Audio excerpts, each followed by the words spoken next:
আর আমরা মিলাদ না পড়লে শান্তি লাগে না। মিলাদের ভিতরে কি আমরা না করলে শান্তি লাগে না। মোস্তফা জানে রহমত পে লাখো সালাম না কইলে শান্তি লাগে না। মুনাজাতের ভিতরে আমার নবীর উপরে বকশিশ না দিলে শান্তি লাগে না। ফানজাতুরের ওয়াজ না করলে ভালো লাগে না। আহলে বাইতের প্রেমের ওয়াজ না করলে ভালো লাগে না। মিলাদুন নবীতে গায়ের ঘাম ঝরিয়ে অর্থ ব্যয় করে লক্ষ লক্ষ টাকা খরচ করো কেন? কই লক্ষ লক্ষ খরচ করি নবীর প্রেমে খরচ করতে শান্তি লাগে সেই জন্য।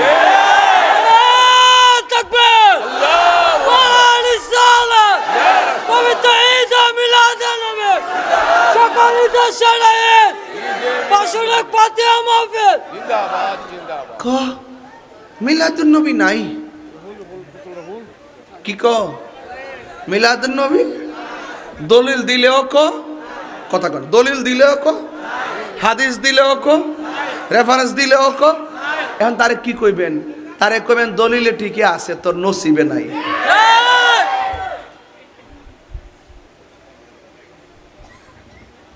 রূপসা জুতা কি জুতা? রূপসা জুতা।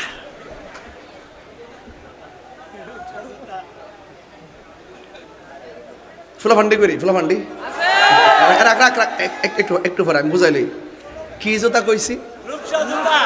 নাম লইছি কারো এলে তাই রোজুর বালা না বিপদ চতুর্থীতে ঘুরতেছে টই টই করে আল্লাহ তুমি জান। যাক মারহাবা জোরে কন আল্লাহ হেফাজত করে আমিন কন। ঈদ কয়টা? দুইটা না আরো আছে? শয়তান কয়বার কানছে? মারহাবা মারহাবা। আল্লাহ কয় নূর পাঠিয়েছি। এখন মা মেনা কয় আমি নূরটা এই 12 আজকে রাত্রটা কি রাত্র জানেন? আজকে রাত্রটা নবীর শুভাগমনের রাত। এই যে টাইমটা না এই টাইমে আসমান থেকে তারকা নামতেছে। সুবহানাল্লাহ কইতে না গেলে আজকে রাত্রে কি রাত জানেন? এই রাত্রে 4 মহিলা আসমান থেকে নামতেছে। এই রাত্রটার ব্যাপারে কি বলছে জানেন? এই রাত্রের ব্যাপারে বলা হয়েছে লাইলাতুল কদরের রাতের চাইতো আজকের ফাতিহা মাহফিল, আজকের এই রাত্রটা লাইলাতুল কদরের রাতের চাইতো আরো উত্তম। কথা কি সঠিক? এই বিশ্বাস আপনাদের আসেনি? আমি কি বানায় কথা বলার ধর্ম আছে আমার? আমি কি কোন রেফারেন্স ছাড়া কথা বলি? আমি ফতোয়া দেখাই দেবো লাইলাতুল কদরের চাইতে এই দামটা উত্তম। এখন বলবেন হুজুর লাইলাতুল কদরি খায়রুম মিন আলফি শাহর। হুজুররা মসজিদে ওয়াজ করে আজকে রাত্রে সারা রাত না 1000 মাস থেকে উত্তম। আজকে রাত্রে সব মাফ করে দিব, কেউ বাদ থাকতো না। এত দামি রাত্রটার মধ্যে আল্লাহ কুরআন নাজিল করছে। এরপর আপনি কোন এই রাত্রটা চাইতে নবীর আগমনের রাত্রটা উত্তম, এটা কোন দলিলে কোন বুঝলাম না। ও বুঝছেন না, সিন্নি খাইলেন কার দ্বারা, মোল্লা ছিলেন না। নবীর কুরআন তো নাজিল হয়েছে রমজানে, কিন্তু কুরআনটা তো আমার নবীর উপরে নাজিল হয়েছে। নবী না আইলে কুরআন আইতো, ইসলাম আইতো, দুনিয়া হইতো। এজন্য সব সৃষ্টি হয়েছে আমার নবীর উসিলায়। নবী কাহার প্রতি তাবেদার না, নবীর প্রতি সব তাবেদার। কথা বলেন ঠিক না বেঠে? কথা কিন্তু পরিষ্কার, আয়নার মতো পরিষ্কার। বুঝলে বুঝ, না বুঝলে অবুঝ। এটাই আমার ফাইনাল কথা। মা আমেনা বলতেছে আমি দেখতেছি একটা নূরের জ্যোতি, আল্লাহকে নূর পাঠিয়েছি, মা আমেনাকে নূর দেখেছি। দেখার মধ্যে সীমাবদ্ধ না। এই রাত্রেবেলা দেখলাম নবী দুনিয়াতে আইসা 3টা ডায়লগ মারছে। একটা ডায়লগ হলো আশহাদু আল্লাহ ইলাহা ইল্লাল্লাহ, আমি সাক্ষ্য দিচ্ছি আল্লাহ ছাড়া মাবুদ নাই। নবীর সাক্ষী, আল্লাহর সাক্ষী নবী দিছে, আল্লাহর সাক্ষী নবী দিছে। নবী আওয়ার পরে না নবীর উম্মত হইছি আমরা, উম্মতের কানে নবী এই আল্লাহর ওয়াহদানিয়তের আওয়াজটা পৌঁছাইয়া দিছে। আল্লাহর সাক্ষী হইল নবী। আবার নবী 2য় নম্বর ডায়লগ দিছে আমি নবী হইলাম আল্লাহ রাসূল। তার মানে বোঝা গেল আল্লাহ সাক্ষীও নবী দিল, নবীর নিজের সাক্ষীও নবী দিল। ও মৌলবী তার সিরা মৌলবী, তুমি নবীরে ডাকলে কেন না ডাকলে কি? যখন বলতে তখন নাই, তখন বলতে যখন নাই, তখনই তো আল্লাহ এবং নবী। আল্লাহ নবীরে দেখতেছে, নবী আল্লাহরে দেখতেছে। আল্লাহ কই বন্ধু পৃথিবীর কেউ যদি আপনাকে না ডাকে, আপনি রাসূলকে ডাকার জন্য আমি আল্লাহই যথেষ্ট। সুবহানাল্লাহ কোন মা মানে কয় আমি দেখলাম নবী এসে বলছে আল্লাহ কি 2জন না 1জন? আর যখন দুইজন না একজন, আমরা কি আল্লাহ ছাড়া কাউকে সেজদা করি? আর আল্লাহ ছাড়া কাউকে সেজদা করি? আল্লাহ ছাড়া কারোর কাছে মাথা নত করি? আল্লাহ ছাড়া কারোর কাছে মাথা নত করি? আমরা পীর মুর্শিদ উস্তাদ মা বাপকে কদম বসি করি। কদম বসি করা সুন্নতে সাহাবা জোরে কন্যা সুবহানাল্লাহ। কদম বসিও বুঝে না, আজকে ফতুয়া দিয়ে দিছে মাথা নোয়াইলে শিরিক হইব। আজকে ফুলাফান পরীক্ষা দিতে গেলে মাথা নোয়াইয়া মারা সালাম করে না।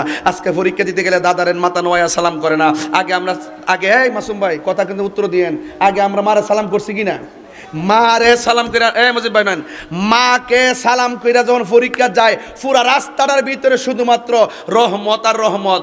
অনেক প্রশ্ন বুইল্লা গেল, মার দোয়ায় যেন শরীর স্মরণ হয়ে গেছে। কথা কি সঠিক কিনা বলেন? এখন বর্তমানে দেখবেন ম্যাক্সিমাম 70 থেকে 75% মানুষ ওই যে ইউটিউব মৌলবী, গুগল মুফতি, ফেসবুক মুফাসসিরদের খপ্পরে হইরা পিছনে গ্রিন কালার লাগায়া ছোট ছোট ভিডিও বানা। আইসা কয় বানায় এজিদের কোনো দোষ নাই। ও গরবয়া ভিডিও বানাইছো, এজিদের দোষ নাই মগা। বৈরব ফাতে মাহফিলে ডাইনে বেমে আয় যদি কইতে এজিদের দোষ নাই, তোর সাফা আমার জুতা।